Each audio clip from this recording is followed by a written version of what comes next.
বাংলাদেশে নির্বাচন শুধু একটি রাজনৈতিক প্রক্রিয়া নয়, এটি রাষ্ট্র পরিচালনার বৈধতা নির্ধারণের একটি সাংবিধানিক উপায়। আর যখন কোনো প্রশ্নে জনগণকে হ্যাঁ বা না ভোট দেওয়ার সুযোগ দেওয়া হয়, তখন সেটি হয়ে ওঠে সরাসরি জনমতের প্রতিফলন। কিন্তু হ্যাঁ ভোট মানে কি, এবং না ভোটের বাস্তব প্রভাবে বা কী হতে পারে? হ্যাঁ ভোট সাধারণত বোঝায় প্রস্তাবিত নীতি, সিদ্ধান্ত, সংশোধনী বা নেতৃত্বের প্রতি সমর্থন।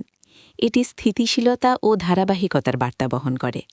যদি জনগণ মনে করে প্রস্তাবিত পরিকল্পনা অর্থনৈতিক উন্নয়ন, অবকাঠামো উন্নতি, শিক্ষা, স্বাস্থ্য বা প্রশাসনিক সংস্কারে ইতিবাচক প্রভাব ফেলবে, তাহলে হ্যাঁ ভোট সেই পরিকল্পনাকে বাস্তবায়নের অনুমোদন দেয়।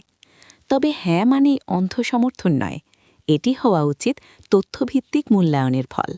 একজন সচেতন ভোটার বিবেচনা করেন নীতির দীর্ঘমেয়াদী প্রভাব কী হবে, রাষ্ট্রের অর্থনীতি কতটা প্রভাবিত হবে, আইন ও নাগরিক অধিকারের ক্ষেত্রে কোনো পরিবর্তন আসবে কিনা। অন্যদিকে না ভোট একটি ভিন্ন বার্তা বহন করে। এটি জানায় জনগণের একটি অংশ প্রস্তাবিত সিদ্ধান্তে আস্থা পাচ্ছে না। না হতে পারে সংশোধনের দাবি, এটি হতে পারে স্বচ্ছতা, জবাবদিহিতা অথবা বিকল্প নীতির আহ্বান। গণতান্ত্রিক কাঠামোতে না ভোট কখনোই নেতিবাচক নয়, বরং এটি মত প্রকাশের স্বাধীনতার একটি শক্তিশালী মাধ্যম। যদি সংখ্যাগরিষ্ঠ না বলে, তাহলে সিদ্ধান্ত পুনর্বিবেচনার প্রয়োজন হতে পারে, নীতিমালা সংশোধিত হতে পারে, কখনো কখনো সম্পূর্ণ নতুন প্রস্তাবও আসতে পারে।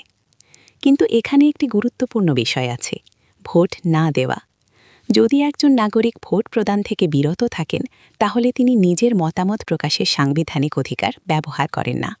এর ফলে সিদ্ধান্ত গ্রহণের প্রক্রিয়ায় তার অংশগ্রহণ অনুপস্থিত থাকে। গণতন্ত্রে নীরবতা মানে প্রায়ই অন্যের সিদ্ধান্ত মেনে নেওয়া। হ্যাঁ বা না দুটিরই সম্ভাব্য প্রভাব আছে। হ্যাঁ ভোট দিলে স্থিতিশীলতা বজায় থাকতে পারে, চলমান উন্নয়ন প্রকল্প অব্যাহত থাকতে পারে, কিন্তু একই সাথে সমালোচনামূলক পর্যালোচনার সুযোগ কমে যেতে পারে যদি জনগণ সক্রিয় না থাকে। না ভোট দিলে পরিবর্তনের সুযোগ তৈরি হতে পারে, নতুন নেতৃত্ব বা নীতির পথ খুলতে পারে, তবে স্বল্প মেয়াদে অনিশ্চয়তা তৈরি হওয়ার সম্ভাবনাও উড়িয়ে দেওয়া যায় না। অতএব সিদ্ধান্তটি আবেগ দিয়ে নয়, তথ্য, যুক্তি এবং দীর্ঘমেয়াদী চিন্তা দিয়ে নেওয়া উচিত। একটি দেশের ভবিষ্যৎ গঠিত হয় ধীরে ধীরে নীতির ধারাবাহিকতা, আইনের শাসন, অর্থনৈতিক পরিকল্পনা এবং নাগরিক সচেতনতার মাধ্যমে। সেই প্রক্রিয়ায় একটি ভোটও অবহেলার নয়। সবশেষে প্রশ্নটি খুব সরল। আপনি কি বুঝে সিদ্ধান্ত নিচ্ছেন? আপনি কি তথ্য যাচাই করেছেন? আপনি কি আপনার ভোটের প্রভাব সম্পর্কে সচেতন? কারণ নির্বাচন একদিনের, কিন্তু তার ফলাফল বহু বছরের। হ্যাঁ বা না এটি শুধু একটি শব্দ নয়, এটি ভবিষ্যতের দিকে একটি দিকনির্দেশ।